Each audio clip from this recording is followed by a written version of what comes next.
الصلاة والسلام عليك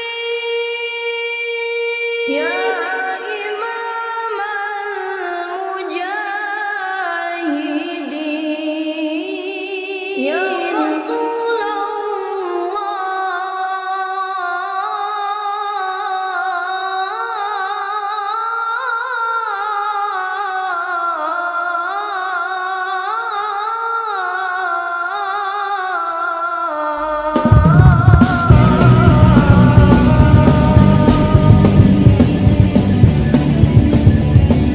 Assalamualaikum warahmatullahi wabarakatuh. Sahabat Bale Mama, keris adalah salah satu budaya khas Nusantara bangsa Indonesia. Asal-usul keris belum sepenuhnya terjelaskan karena tidak ada sumber tertulis yang deskriptif dari masa sebelum abad ke-15. Meskipun penyebutan istilah keris telah tercantum pada prasasti dari abad ke-9 Masehi, namun diperkirakan asal mula penyebutan kata keris merupakan singkatan bahasa Jawa dari melungker-melungker kang bisa ngiris. Dalam bahasa Jawa berarti benda, berliku-liku yang bisa mengiris atau membelah sesuatu. Keris pada masa lampau digunakan sebagai senjata tradisional. Di zaman kerajaan, setiap prajurit membawa keris yang diselipkan di pinggang sebagai senjata pokok dalam berperang. Keris bisa ditemukan di kisah Kenaro, Amangkurat II, dan masih banyak lagi kisahnya.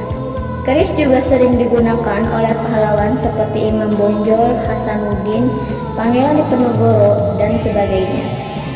Namun kini, keris juga menjadi salah satu aksesoris dalam berbusana, warisan leluhur, simbol kecerdikan budi, atau menjadi benda koleksi yang dilihat estetikanya. Keris Indonesia telah terdaftar di UNESCO sebagai warisan kecerdikan budi dunia non-bendawi manusiawi sejak 2005 lalu. Selain itu, keris diyakini dapat menambah keberanian dan rasa percaya diri bagi pemiliknya.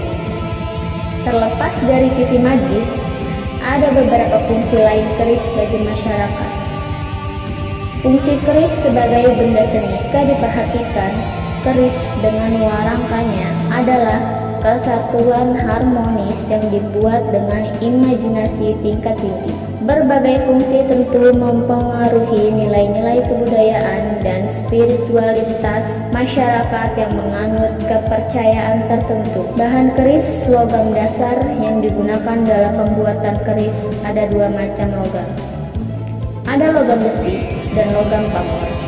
Sedangkan besi terbuat dari baja. Untuk membuatnya ringan, para empu selalu memadukan bahan dasar ini dengan logam lain. Keris masa kini dibuat sejak abad ke-20.